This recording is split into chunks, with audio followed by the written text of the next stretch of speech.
కేసీఆర్ పాలనలో ఎంతో దూరదృష్టితో ఏర్పాటు చేసిన జడ్చర్ల 100 పడకల ఆసుపత్రిపై రేవంత్ సర్కార్ కక్షగట్టింది. 100 రోజుల్లో హాస్పిటల్ను అభివృద్ధి చేస్తామంటూ గొప్పలు చెప్పిన కాంగ్రెస్ ఎమ్మెల్యే ఇప్పటిదాకా పట్టించుకున్న పాపాన పోలేదు. రోజురోజుకు సౌకర్యాలు పెరగాల్సింది పోయి కావాలనే ఆసుపత్రిని సైడ్ చేస్తున్నారన్న వాదన వినిపిస్తోంది. ఇన్పేషెంట్ల సంఖ్య తగ్గిందనే సాకుతో హాస్పిటల్ స్థాయిని తగ్గించేందుకు ప్రభుత్వం కుట్రలు చేస్తోందన్న విమర్శలు వెల్లువెత్తుతున్నాయి.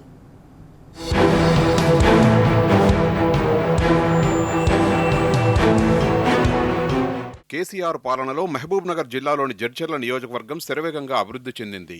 అందులో భాగంగానే పేద ప్రజలకు మెరుగైన వైద్య సేవల్ని కల్పించాలనే లక్ష్యంతో జడ్చర్లలో 100 పడకల హాస్పిటల్ను నిర్మించి ప్రారంభించింది నాటి ప్రభుత్వం. మహబూబ్ నగర్ జిల్లా కేంద్రానికి 15 కిలోమీటర్ల దూరంలో ఉన్నప్పటికీ నాటి మంత్రి లక్ష్మారెడ్డి ప్రత్యేక చొరవతో ఇక్కడ ఆసుపత్రిని నిర్మించారు.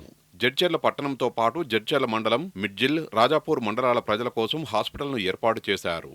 హైదరాబాద్, బెంగళూరు జాతీయ రహదారి, కోదాడ, రాయచూర్ రహదారులు జడ్చర్ల మీదుగా వెళ్తుండటంతో రోడ్డు ప్రమాద బాధితులకు అత్యవసర సేవలు అందించే ఉద్దేశంతో హాస్పిటల్ను ట్రామా కేర్ సెంటర్ గాను అభివృద్ధి చేయొచ్చనే సదుద్దేశంతోనూ ఈ ఆసుపత్రిని నిర్మించారు.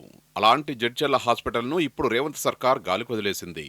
పైగా ఇచ్చిన హామీలను నిర్లక్ష్యం చేస్తూ ఆసుపత్రి స్థాయిని దిగజార్చే కుట్ర చేస్తోందన్న విమర్శలు వినిపిస్తున్నాయి.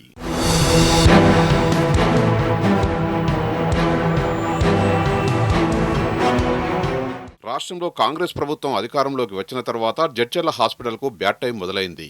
జడ్చర్ల ఎమ్మెల్యేగా గెలిచిన అనిరుద్ రెడ్డి ఎన్నికల ప్రచారంలో 100 రోజుల్లో హాస్పిటల్లో పూర్తి స్థాయిలో స్టాఫ్ వసతులు కల్పిస్తానని హామీ ఇచ్చారు.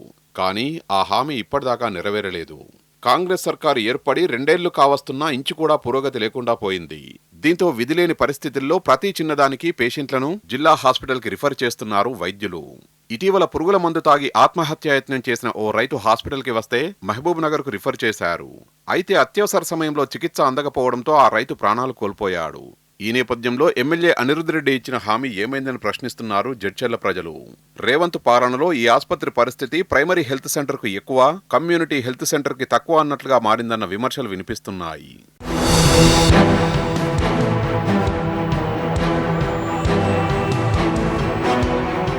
కాంగ్రెస్ పాలనలో జడ్చర్ల ఆసుపత్రిని పట్టించుకునే నాదుడే లేడు. వసతులు, వైద్య సేవలు, డాక్టర్ల సంఖ్య పెంచకపోవడం వలన ప్రజలకు వైద్య సేవలు అందడం లేదు. దీంతో రోగుల సంఖ్య రోజురోజుకు తగ్గుతూ వస్తోంది. సరైన వసతులు లేకపోవడంతో వచ్చిన రోగులకు ట్రీట్మెంట్ చేయలేక మహబూబ్ నగర్ ప్రభుత్వ హాస్పిటల్కు రిఫర్ చేయడం కామన్ గా మారింది. ఈ నేపథ్యంలో ఇన్పేషెంట్ల సంఖ్య పెరగడం లేదన్న సాకుతో హాస్పిటల్ స్థాయిని తగ్గించే యోచనలో ప్రభుత్వం ఉందన్న వాదన వినిపిస్తోంది. సిబ్బందిని తగ్గిస్తూ ఇప్పటికే నిర్ణయం తీసుకున్నారు. అలాగే జడ్చర్ల ఏరియా హాస్పిటల్లో 100 పడకల నుంచి 50 పడకలకు, అదే కోవలో బాలానగర్ కమ్యూనిటీ హాస్పిటల్ను 30 పడకల నుంచి 23 పడకలకు తగ్గించనున్నట్లు సమాచారం. ఇదే జరిగితే జడ్చర్ల నియోజకవర్గంలో బీఆర్ఎస్ ప్రభుత్వ హయాంలో చేపట్టిన హాస్పిటల్స్ నిర్మాణ లక్ష్యం నీరుగారిపోవడం ఖాయం. ఇక్కడున్న స్టాఫ్ ఏదైతే ఉందో మెడికల్ సూపరింటెండెంట్ గానే ఇక్కడ వచ్చిన పేషెంట్ను వైద్యం చేయకుండా ప్రతి ఒక్క పేషెంట్ డెలివరీ ఉండని, పాయిజన్ కేసులు ఉండని, ఏ కేసు యాక్సిడెంట్ కేసులు ఉండని ఇమీడియట్లా వీళ్ళు చేతులు దులుపుకోవడం కోసం మామూనార్కు రిఫర్ చేయడం జరుగుతుంది.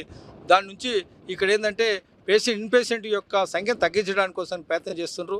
హైవేని ఆనుకొని ఉన్న జడ్చర్ల పట్టణ జనాభా రోజురోజుకి పెరుగుతూ వస్తోంది. మరోవైపు జాతీయ రహదారులపై నిత్యం రోడ్డు ప్రమాదాలు జరుగుతూ ఉంటాయి. భవిష్యత్తు అవసరాల్ని దృష్టిలో ఉంచుకొని నాటి కేసీఆర్ ప్రభుత్వం ఓ విజన్తో ఆసుపత్రిని నిర్మిస్తే ఈ సర్కారు మాత్రం కావాలనే వసతులు కల్పించకుండా నిర్లక్ష్యం చేస్తోందనే విమర్శలు వినిపిస్తున్నాయి. దీనికి ఎమ్మెల్యే అనిరుద్ రెడ్డి వైఫల్యమే కారణమని జనం మండిపడుతున్నారు. ఎన్నికల సమయంలో 100 రోజుల్లో హాస్పిటల్ అన్ని రకాలుగా వైద్య సేవలు అందేలా చూస్తామని మాయమాటలు చెప్పి ఓట్లు దండుకొని ఇప్పుడు అనిరుద్ రెడ్డి ఏం చేస్తున్నారని నిలదీస్తున్నారు జనం. ఈ నేషనల్ హైవే ఉండడం వల్ల ప్రభుత్వం యాక్సిడెంట్ జరిగితే కూడా ఇమీడియట్గా చర్య తీసుకోవడానికి అవకాశం ఉంటుంది. ప్రభుత్వం దీనిపైన స్పందించాలి. ఏదో అన్ని ఆసుపత్రులకు ఏదో విధించినట్టు విధించకుండా ఈ యొక్క 100 పడకల ఆసుపత్రి ఏదైతే గత ప్రభుత్వం మంచి లక్ష్యంతో నిర్మాణం చేసిందో దాన్ని వీళ్ళు కొనసాగించే విధంగా ఉండాలి. తప్పితే ఏదో గత ప్రభుత్వం చేసింది అనే లోపాలు చెప్పుకుంటూ పోతే ప్రభుత్వం మనగడ సాగించడం కష్టం. అయినదానికి కానిదానికి కాంట్రవర్షియల్ స్టేట్మెంట్లు ఇచ్చే ఎమ్మెల్యే అనిరుద్ రెడ్డి నీతులు చెప్పడం మాని పనిచేయాలని జనం డిమాండ్ చేస్తున్నారు. హాస్పిటల్ స్థాయి తగ్గకుండా తగిన చర్యలు తీసుకోవాలని తేల్చి చెబుతున్నారు. ఇప్పటికైనా హస్తం సర్కారు జడ్చర్ల ఆసుపత్రిపై కుట్రల్ని కట్టిపెట్టాలని స్పష్టం చేస్తున్నారు. లేని పక్షంలో స్థానిక ఎన్నికలు మొదలుకొని ఏ ఎలక్షన్ వచ్చినా కాంగ్రెస్ ఖతమేనని హెచ్చరిస్తున్నారు.